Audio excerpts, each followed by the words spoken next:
আপনি কি জানেন বিশ্বকবি রবীন্দ্রনাথ ঠাকুর আদতে বর্ণান্ধ ছিলেন? তিনি লাল আর সবুজ রং দেখতে পেতেন না। আজ কবিগুরুর জন্মবার্ষিকীতে আপনাদের এমন একটা গল্প শোনাবো যা হয়তো অনেক বাঙালির কাছে আজও অজানা। ছোটবেলা থেকেই লাল রং ধরা পড়তো না রবি ঠাকুরের চোখে। পাশাপাশি সবুজ রঙেরও দৃশ্যমানতার অভাব ছিল বিশ্বকবির, আর সেই কারণেই কবিগুরু নিজেকে রং কানা বলতেন। আগে হ্যাঁ, 1894 সালে রবি ঠাকুর নিজের ভাইঝি ইন্দিরা দেবীকে একটা চিঠি লেখেন। সেই চিঠিতে এক জায়গায় তিনি বলেন, কত রকমেরই যে রং চতুর্দিকে ফুটেছিল তা আমার মতো সুবিখ্যাত রংকানা লোকের পক্ষে বর্ণনা করা ধৃষ্টতা মাত্র। আর ঠিক এই কারণেই কবিগুরু নিজের লেখায় বেশিরভাগ জায়গায় লালের বদলে রাঙা আর সবুজের বদলে শ্যামল শব্দটি ব্যবহার করতেন। কবিগুরু রবীন্দ্রনাথের আঁকা 2500-এরও বেশি ছবিতে এই লাল ও সবুজ রঙের শূন্যতা স্পষ্ট বোঝা যায়। জানলে চমকে যাবেন, ফেসবুকের প্রতিষ্ঠাতা মার্ক জাকারবার্গও বর্ণান্ধ।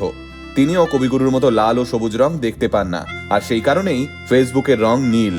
সেই কবিগুরুর আমল থেকে আজ অবধি এই রোগের কোনো সঠিক চিকিৎসা পাওয়া যায়নি। কতজন জানতেন এই বিষয়ে? কমেন্টে জানাতে ভুলবেন না কিন্তু।